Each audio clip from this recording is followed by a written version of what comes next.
Hello everyone, welcome back to my YouTube channel study with Ishu. तो बच्चों, आप लोग यही सोचते होंगे कि मैम 1 वीक बाद वीडियो लेकर आई हैं। तो उसका रीज़न यही है कि आप सोचते होगे ना कि मैम एक साथ सारी वीडियोस अपलोड कर देती है, उसके बाद 1 वीक का फिर गैप हो जाता है। इसलिए गैप मैं देती हूँ कि ताकि जो भी वीडियोस मैंने अपलोड करी है आप उनको अच्छे से पढ़ो, समझो, उस टॉपिक्स ग्रामर, इंग्लिश ग्रामर या फिर हिंदी ग्रामर जो भी टॉपिक आया है उसकी आप प्रैक्टिस करो, अच्छे से समझो उसे। मैं तभी ये चाहती हूँ। सो बच्चों, अगर आपको आज मेरी आवाज़ थोड़ी सी अजीब सी लग रही होगी, मतलब वैसी नहीं लग रही होगी जैसे आपको हर वीडियो में सुनने को मिलती है मेरी आवाज़, क्योंकि जो मुझे कोल्ड हो रहा है दैट्स वाई मेरी जो आवाज़ है वो थोड़ी सी हेवी हो रही है और मेरा थोड़ा हेडेक भी हो रहा है। सो पर मैं वीडियो बना रही हूँ कि ताकि आप लोगों को ग्रामर टॉपिक्स क्लियर होते जाएं, धीरे धीरे करके हम सब कुछ कवर कर लेंगे। आई होप बच्चों चैप्टर नंबर 12 तक की आपने वीडियोस अच्छे से देख ली है, उसको कवर कर लिया है। तो इसलिए मैं 1 वीक का गैप लाती हूँ। डोंट बी पैनिक, वीडियोस तो आती रहेंगी आपके लिए। तो आप तब तक उस वीक में आप प्रैक्टिस जरूर करा करो, वो बेसिकली हमारा प्रैक्टिस वीक होता है। Okay, so today we are going up to start chapter number 13 of our English Hindi grammar book class 7th, which is क्रिया तथा क्रिया के भेद। So क्रिया basically is known as verb कहते हैं हम, और क्रिया के भेद means types of verbs। निम्नलिखित वाक्यों में रंगीन शब्दों को ध्यान से देखिए। बारिश हो रही है। क्रिया बेसिकली वो चीज़ होती है, आपने पढ़ा होगा, क्रिया वो शब्द होता है जिसमें या फिर वो एक्शन या फिर कोई काम हो रहा हो या फिर होने वाला हो, उसकी सूचना मिली हो, तो दैट इज नोन एज क्रिया। अब जैसे बारिश हो रही है, इसमें क्या हो रहा है? बेसिकली बारिश तो हो रही है। बारिश क्या हो रही है? बारिश इस टाइम हो रही है, तो हो रही है वर्ड इज क्रिया। बच्चे दौड़ रहे हैं, बच्चे क्या कर रहे हैं? दौड़ रहे हैं, तो वो क्रिया हो रही है, वो काम हो रहा है। नौकर काम कर रहा है, क्या कर रहा है? कर रहा है, काम कर रहा है। ओके। धूप निकल रही है, निकल रही है। ओके, आई होप समझ आ गया होगा। बिकॉज क्रिया तो हम बचपन से पढ़ते हुए आ रहे हैं कि क्रिया क्या होती है। वर्ब हमने ग्रामर टॉपिक्स में अभी शायद हमारा आना है, बट हाँ 6th-5th में हम सबने पहले से क्लियर करा हुआ है कि हमारी क्रिया क्या होती है, वर्ब्स क्या होते हैं, वी नो। तो अब हम पढ़ने जा रही है क्रिया की रचना। तो पढ़ने में क्रिया विभिन्न रूपों से ध्यान दीजिए। जैसे वह किताब पढ़ रहा है, मैं रोज रामायण पढ़ता हूँ, अब वह नहीं पढ़ूंगा, तुम्हें रोज पढ़ना चाहिए। तो मतलब बहुत सारे अलग अलग तरीके से पढ़ वर्ड को ही कितने टाइप से उन्होंने पढ़वा रहा हूँ, पढ़ लूंगा, पढ़ेगा, ऐसे फ्यूचर, पास्ट, प्रेजेंट सब में कर दिया। क्रिया के विभिन्न रूपों से समान रूप के आने वाले तथा क्रिया के मुख्य अर्थ को बताने वाले अंश को धातु कहा जाता है। मतलब जो बताने वाला अर्थ होता है ना, उसको हम धातु कहते हैं बेसिकली। जैसे चल, उठ, लिख कर, सो, जा, हंस आदि ऐसे वर्ड्स। अब जैसे बच्चे दौड़ रही हैं, अब रही हैं तो चलो वो भी हमारा क्रिया ही हुआ, बट बेसिकली दौड़ रही हैं हमारा क्रिया हुआ, लेकिन उसमें धातु क्या है? बेसिकली वो दौड़ वर्ड इज धातु। ओके, तो अब हम बढ़े चले बच्चों सहायक क्रिया। सहायक क्रिया क्या होती है, ये भी उन्होंने एक टाइप दिया हुआ है। ऊपर के वाक्यों में आए गए पढ़ना क्रिया विभिन्न रूपों के, हमने भी पढ़ा, पढ़ धातु अलग अलग क्रमश में होती है। जैसे रहा है, ताहू, एगा, ना चाहिए, लहूंगा, मतलब बहुत सारे टाइप्स में है। ये वे रूप है, बेसिकली क्या है? रूप है, फेसेस है उसके। जो मुख्य क्रिया आप धातु कह सकते हो, उसको मुख्य क्रिया भी कहती है, जिनको संपूर्ण क्रिया पदबंध बनाने के लिए सहायता करता है। इसे व्याकरण में अंशों को सहायक क्रिया भी कहते हैं। मतलब वही चीज है, बेसिकली हम धातु भी कहते हैं, सहायक क्रिया भी कहते हैं। हेल्पिंग वर्ब्स जिनको आप इंग्लिश में अगर कहूँ तो मैं हेल्पिंग वर्ब्स जिनको कहते हैं ना, तो उसको हिंदी में हम कहते हैं सहायक क्रिया। हमने पढ़ा हुआ हेल्पिंग वर्ब्स क्या होते हैं, तो ये चीज हमें क्लियर है ना। चलो अब हम पढ़ने जा रहे हैं बच्चों क्रिया के भेद। बहुत ही सरल भाषा में आपको समझाने वाली हूँ। तो क्रिया बेसिकली बहुत टाइप्स की होती है। सबसे पहले हम पढ़ेंगे कर्म की अपेक्षा या फिर अनपेक्षा के आचार पर क्रिया, जो कि है हमारी सकर्मक और सकर्मक क्रिया। बेसिकली कर्मक नहीं दिया इन्होंने, हाँ दिया है, कर्मक दिया है। वही तो एक सकर्मक और अकर्मक क्रिया जिसका काफी अच्छा डिफरेंस है, बेसिक डिफरेंस है और इजी भी बहुत है। सकर्मक क्रिया ध्यान से पढ़ोगे तो आ जाएगा। जो क्रिया कर्म की अपेक्षा करती है, सकर्मक क्रिया वह कहलाती है। अपेक्षा मतलब मानती है। अपेक्षा करने का अर्थ होता है ये नहीं कि वह वाक्य में कर्म उपस्थित नहीं हो। यदि कर्म उपस्थित नहीं भी होता तो वह कर्म की अपेक्षा करने के कारण क्रिया सकर्मक क्रिया मानी जाती है। जिसपे कर्म हो रहा होता है बेसिकली वो सकर्मक क्रिया मानी जाती है। अब जैसे वाक्य में कर्म का प्रयोग हो या ना हो वो वक्ता की इच्छा पर निर्भर है, मतलब जो बोल रहा है उसकी वक्ता उसकी इच्छा पर निर्भर है, डिपेंड है बेसिकली। वाक्यों में दूसरे उपाख्य जैसे कर्म को लोप कर दिया गया है तो उसे हम सकर्मक क्रिया कहते हैं। अब देखो वो दोबारा से ध्यान से पढ़ते हैं, हम जो क्रिया कर्म की अपेक्षा करती है उसको सकर्मक क्रिया कहते हैं। ऐसे अपेक्षा करने का अर्थ ये नहीं कि वाक्य में कर्म उपस्थित हो ही, मतलब उपस्थित कर्म हो ही नेसेसरी नहीं है। जैसे मैंने आइसक्रीम खाई, तुमने खाई या नहीं, तो खाई खाई वर्ड बेसिकली हमारा सकर्मक क्रिया आ गया। ओके, कर्म की पहचान क्रिया पर क्या क्रिया किसे किसको होती है, प्रश्न करके हम कर्म की पहचान को पूछ सकते हैं। पूछने में हम ये बोलते तूने किसको किताब पकड़ाई, तूने किसके साथ मिलने गई थी कल, तू किसके साथ मिलने गया था। तो ऐसे किसे वर्ड किसको word, that is are basically क्रिया की पहचान।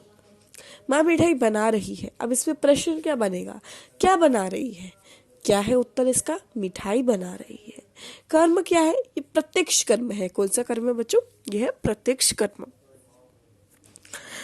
अब थोड़ा सा एग्जांपल और देती हूँ। माँ ने बच्चे को मिठाई दी, क्या दी, मिठाई दी, ये भी प्रत्यक्ष कर्म है। पिताजी ने अकरम को बुलाया, किसे बुलाया, अकरम को, ये अप्रत्यक्ष कर्म है। अब प्रत्यक्ष और अप्रत्यक्ष कर्म में बेसिकली डिफरेंस है, वो हम पढ़ते हैं। क्रिया पर क्या शब्द के प्रश्न करने से बाद उत्तर जो संजीव संख्या प्राप्त होती है वह उस क्रिया का मुख्य कर्म या फिर प्रत्यक्ष कर्म कहलाती है। मुख्य मतलब मैंने आपको बताया, ये जो प्रत्यक्ष कर्म कहलाती है कि किसको, प्रश्न के उत्तर में संजीव संज्ञा, जो नजीव संज्ञा होती है बेसिकली वो मुख्य कर्म होती है, जो संजीव संज्ञा होती है बेसिकली वो अप्रतिष्ठित कर्म होती है।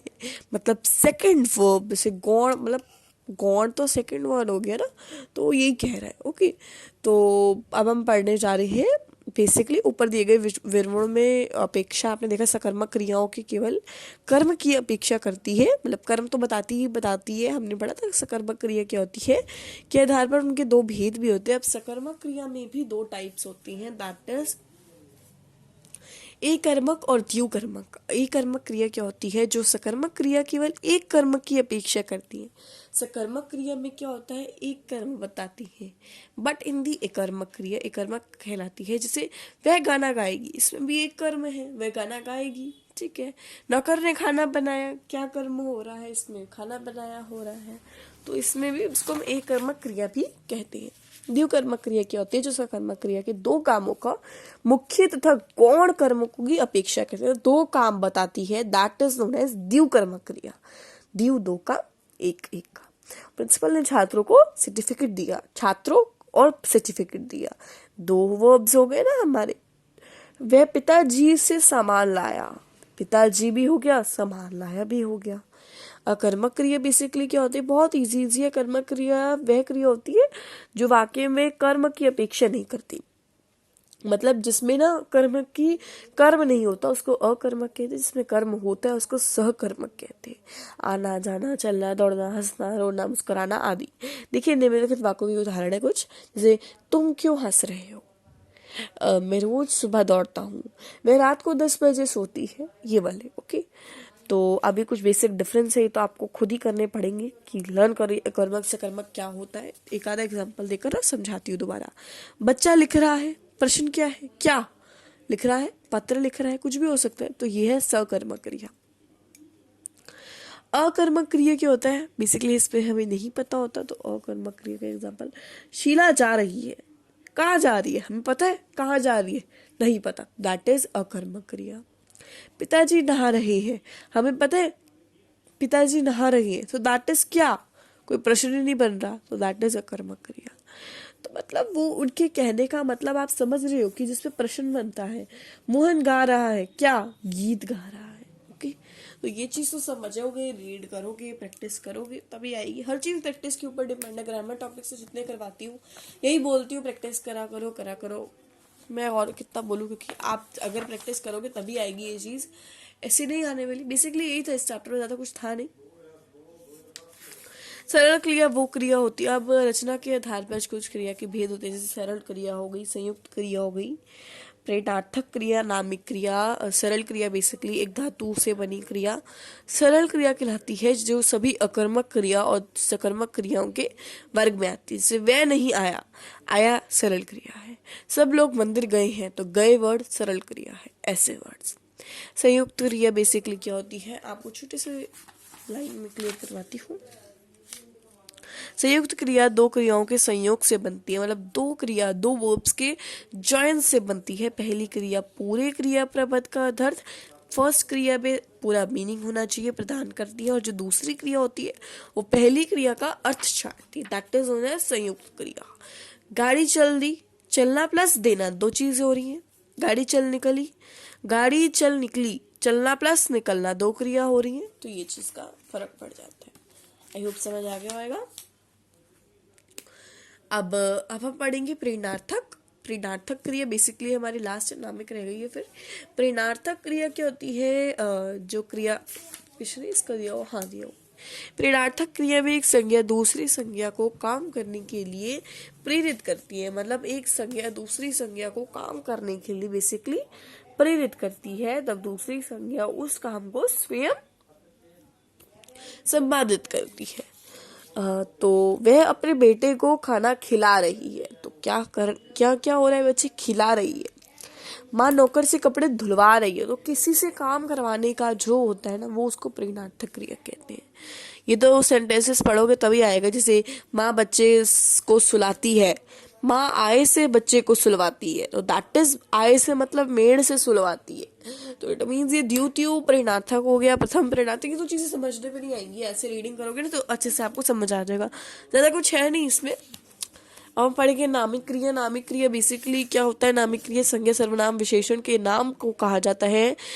जैसे थोड़ा सा यहाँ बताती हूँ मैं, प्रत्यय जोड़कर क्रिया बनाई जाती है, जैसे उसको नामिक क्रिया कहते हैं। जैसे संज्ञा लालच है, नामिक क्रिया ललचाना, तो शब्द गपियाना, शर्माना, टकराना, लंगड़ाना, सठियाना, तो ये वर्ड्स। ओके, सो बच्चों इसके आगे अब एक्सरसाइजेज हैं, वो मैंने आपको पहले ही बोला हुआ है, एक्सरसाइजेज आपको खुद करनी है।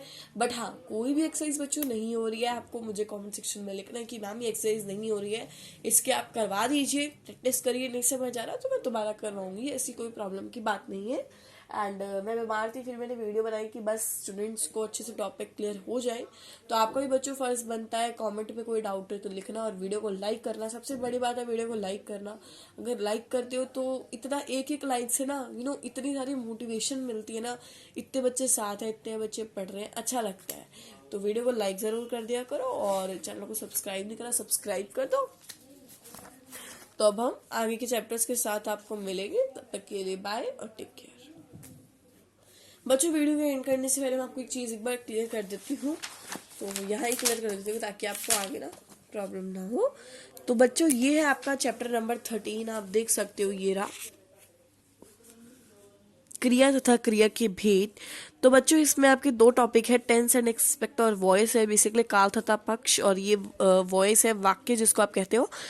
तो मैंने अभी आपको 114 पेज वाला ये वर्ब्स एंड टाइप्स वाला टॉपिक क्लियर करवाया। बेसिकली ये है पार्ट 1 आपका। पार्ट 2 में आपके दोनों टॉपिक्स क्लियर होंगे, 13.1 and 13.2। So don't be panic, part 2 आपको मेरे डिस्क्रिप्शन में, या फिर आप स्क्रॉल करो मेरे चैनल पे, जाओ प्लेलिस्ट खोलो, आपको पार्ट 2 भी बहुत जल्दी मिल जाएगा। तो जल्दी से मैं पार्ट 2 बनाने की कोशिश करूंगी। वैसे डोंट बी पैनिक, आपको जल्दी से पार्ट 2 मिल जाएगा। So stay tuned all of you. तो पार्ट 2 में आपको ये दोनों टॉपिक्स में क्लियर करवा दूंगी। So this is your part 1 of chapter number 13, क्रिया वर्ब एंड इट्स टाइप्स, क्रिया तथा क्रिया के भेद। I will meet you all in the next video. Till then bye bye और take care. Bye bye all, stay safe, stay at home.